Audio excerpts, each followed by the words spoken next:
नमस्कार दोस्तों, स्वागत है आपका फिर से स्टडी फॉर सिविल सर्विस के यूट्यूब प्लेटफॉर्म पर।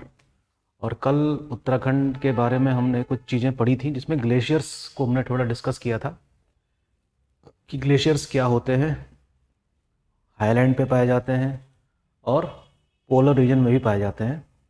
तो कल जो हमारी चर्चा थी वो थी कि जो ग्लेशियर्स हैं उत्तराखंड में अलग अलग स्थानों पे हाई हाई एल्टीट्यूड वाले स्थान पे उसको लेकर थी, और कैसे वो एक सोर्स भी है कई सारे रिवर्स का, माइटी रिवर्स का, जिसमें गंगा और यमुना भी शामिल है।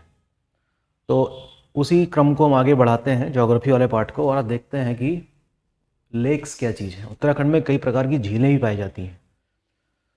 तो ये याद रखना तो खैर आपका काम है कि झीलें कौन कौन सी होती हैं, ठीक, कहाँ कहाँ पर है, उनके नाम क्या है, ये काम आपका है।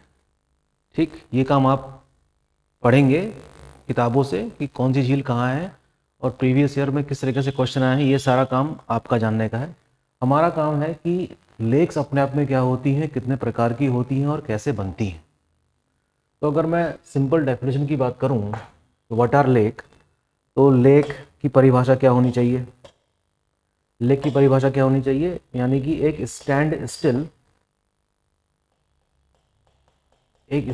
स्टिल क्या है? Water body.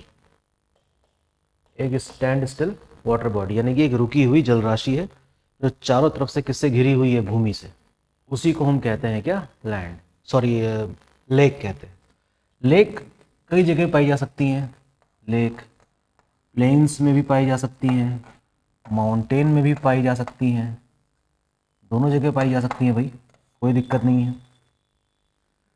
ठीक, ये ज़रूरी नहीं है कि सभी लेक्स का साइज़ बराबर हो। ठीक है, इनका साइज़ वेरी करता है। कोई बहुत बड़ी झील है, कोई बहुत छोटी झील है। ठीक है, जैसे कि मैनमेड लेक्स भी बहुत सारी हैं, है ना। तो इन सब के बारे में तो पूरे इंडिया का मैप देखेंगे तो पता चलेगा कहाँ कहाँ पर नदी बांध परियोजना बनाई जा रही है, और उस तरीके से बनने वाली जो जल राशि होती है उसको मैन मेड लेक कहते हैं। ठीक, तो फिलहाल हम देखते हैं कि उत्तराखंड में कितने प्रकार की झीलें पाई जाती हैं। तो हमको पता चलता है कि उत्तराखंड में हमें 4 प्रकार की झीलें देखने को मिलती हैं। ठीक, पहली तो है आपकी टेक्टोनिक लेक। टेक्टोनिक लेक मुख्य रूप से जो उत्तराखंड का जो कुमाऊं वाला रीजन है वहाँ पर हमको देखने को मिलेगी टेक्टोनिक लेक्स।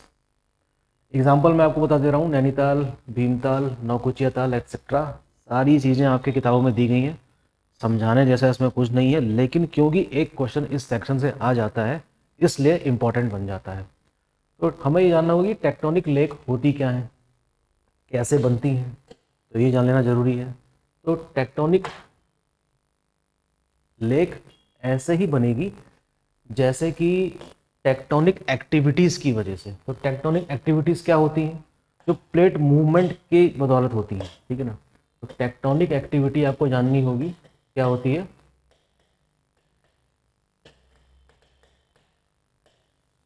टेक्टोनिक एक्टिविटी की होने की वजह से ये होगा कि जो हमारा जो क्रस्ट है उसमें संचरण होगा और कहीं पर धंसाव होगा और कहीं पर उभार आएगा। तो वो जो धंसी हुई चीज़ें हैं, अगर उसको कोई वाटर सोर्स मिल जाता है तो वो फिलअप हो सकता है वाटर से।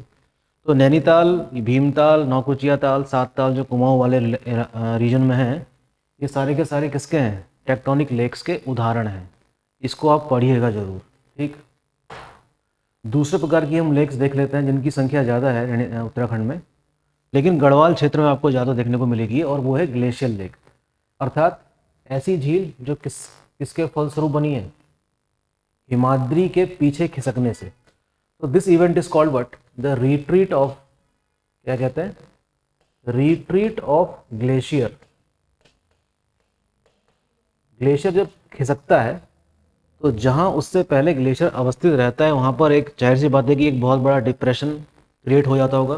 तो उस डिप्रेशन में जब पानी फिल हो जाए तो उस प्रकार की हम लेक को क्या कहते हैं? ग्लेशियल लेक्स कहते हैं।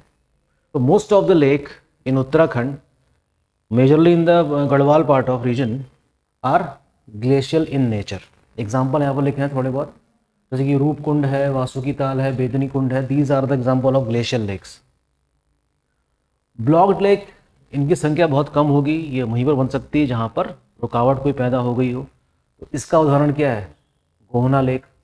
एग्जाम में क्वेश्चन हिस्ट्री वाले पार्ट से भी आता है कि कितने वर्षों तक अवरुद्ध रही, ठीक है, तो this is an example of a blocked lake. ठीक, एक बहुत बड़ा लैंडस्लाइड होने की वजह से अगर मान लीजिए कि पानी इकट्ठा हो गया है वहाँ पर बरसात का, तो वो क्या है, एक झील का रूप ले सकता है। इसी प्रकार मैन मेड लेक के भी उदाहरण हैं मौजूद, पूरे भारत में मौजूद हैं, उत्तराखंड में भी है। तो उत्तराखंड में आपको पता ही होगा कि भागीरथी नदी जो है, भागीरथी प्लस भिलंगना, ठीक है ना, भागीरथी और भिलंगना नदी के संगम पर जो बहुत बड़ा बांध बना है, one of the largest lake कह सकते हैं, one of the highest situated lake कह सकते हैं इंडिया में, वन ऑफ द। तो उस वो जो वाटर रिजर्वायर है वो भी एक किसकी शक्ल ले लेता है, एक झील की शक्ल ले लेता है ये मैन मेड।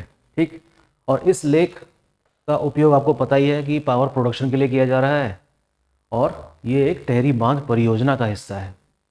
इसी प्रकार से अगर मैं आपसे पूछूं एक क्वेश्चन जिसका जवाब मुझे कमेंट में दीजिएगा हो सके तो, कि इंडिया की सबसे बड़ी मैन मेड लेक कौन सी है और कहाँ है और किस नदी पर बनी है।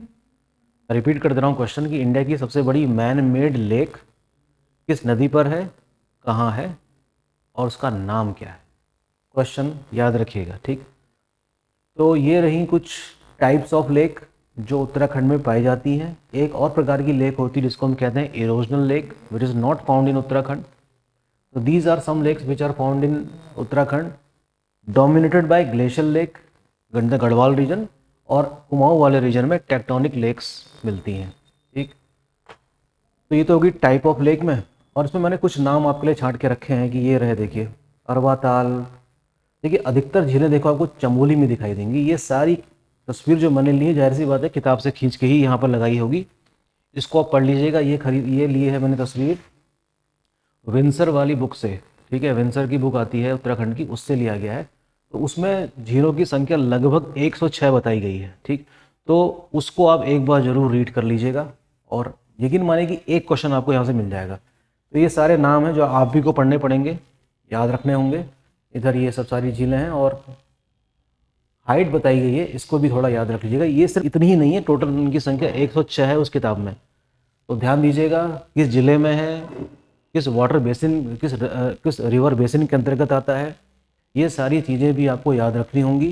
प्रीवियस ईयर के पेपर क्वेश्चंस, प्रीवियस ईयर के जब पेपर्स उठाकर देखेंगे तो आप खोजने की कोशिश कीजिएगा कि क्या ग्लेशियर या झीलों से, नदियों से, है ना, मैनमेड लेक से कितने प्रकार के क्वेश्चंस एग्जाम में पूछे जाते हैं। ठीक है, तो बने रहिए स्टडी फॉर सिविल सर्विस के साथ। जल्दी ही मिलते हैं नेक्स्ट लेक्चर में। Thank you.